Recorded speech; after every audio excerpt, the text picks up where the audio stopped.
Hello student, today our topic is other modes of nutrition in plants. Non-green plants which do not possess chlorophyll cannot synthesize their own food. Like animals and human beings, they also depend on the food produced by other plants or decayed organic matter. Mode of nutrition of such plants is called heterotrophic. बहुत से ऐसे plants होते हैं बच्चों जो green नहीं होते हैं. क्यों ग्रीन नहीं होते हैं? क्योंकि उनमें क्लोरोफिल एब्सेंट होता है. तो क्लोरोफिल एब्सेंट होगा तो सनलाइट एब्जॉर्ब नहीं करेंगे, क्योंकि अभी हमने फोटोसिंथेसिस में पिछली टॉपिक में बताया था.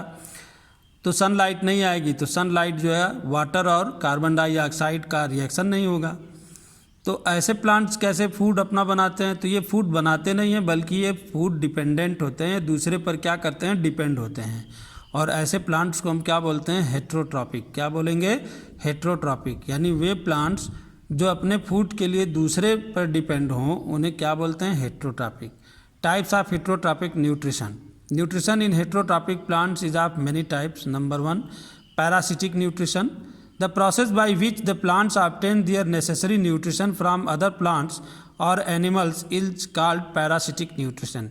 यानी वह न्यूट्रिशन की प्रोसेस जिसमें प्लांट जो है अपने फूड के लिए जो भी उनकी नेसेसरी यानी इसेंशियल मिनरल्स हैं या फूड्स हैं उसके लिए जब वो किसी दूसरे प्लांट या एनिमल पर डिपेंड करते हैं तो इस न्यूट्रिशन की इस प्रोसेस को हम बोलते हैं parasitic nutrition. The plants drawing in the nourishment are called parasites and from which the nutrients are drawn are called hosts. Parasites generally suck the nutrients by their adventitious roots called hostria. Plants like Rafflesia, Cascata reflexa, etc. draw in their total nourishment from their respective hosts, hence they are called total parasites. Plants like Mistletoe and Santalum album यानी sandal जिसको बोलते हैं, ये सब क्या होते हैं? Dependent on the host plants only for water and minerals, hence they draw in partial nourishment and are called partial parasites. Saprophytic nutritions.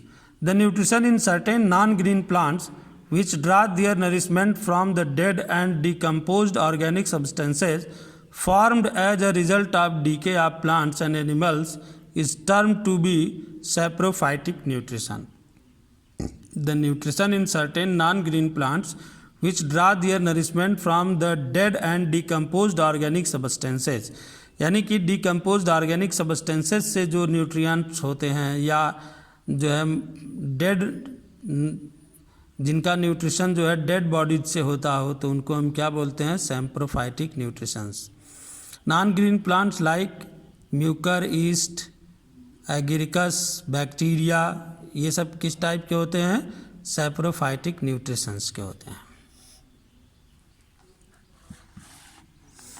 Next है symbiotic nutrition. When two organism live in close association with each other for their mutual benefit in nutrition, the type of nutrition is called symbiotic nutrition.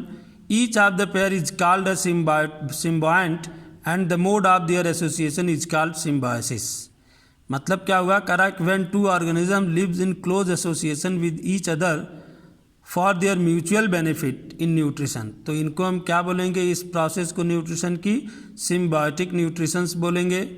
और each of pair is called, यानी कि जो दोनों pair हैं यानी जो एक दूसरे की ज़रूरत को पूरा कर रहे हैं उनको हम बोलते हैं सिम्बायोटिक न्यूट्रिशंस. और कॉल्ड अ सिम्बायंट, यानी इस पेयर को हम क्या बोलेंगे? Symbiont. And mode of their association is called symbiosis. क्या कहलाएगी? सिम्बियोसिस. जैसे एग्जांपल दिया है तुम लोगों में एक तरह का बैक्टीरिया राइजोबियम.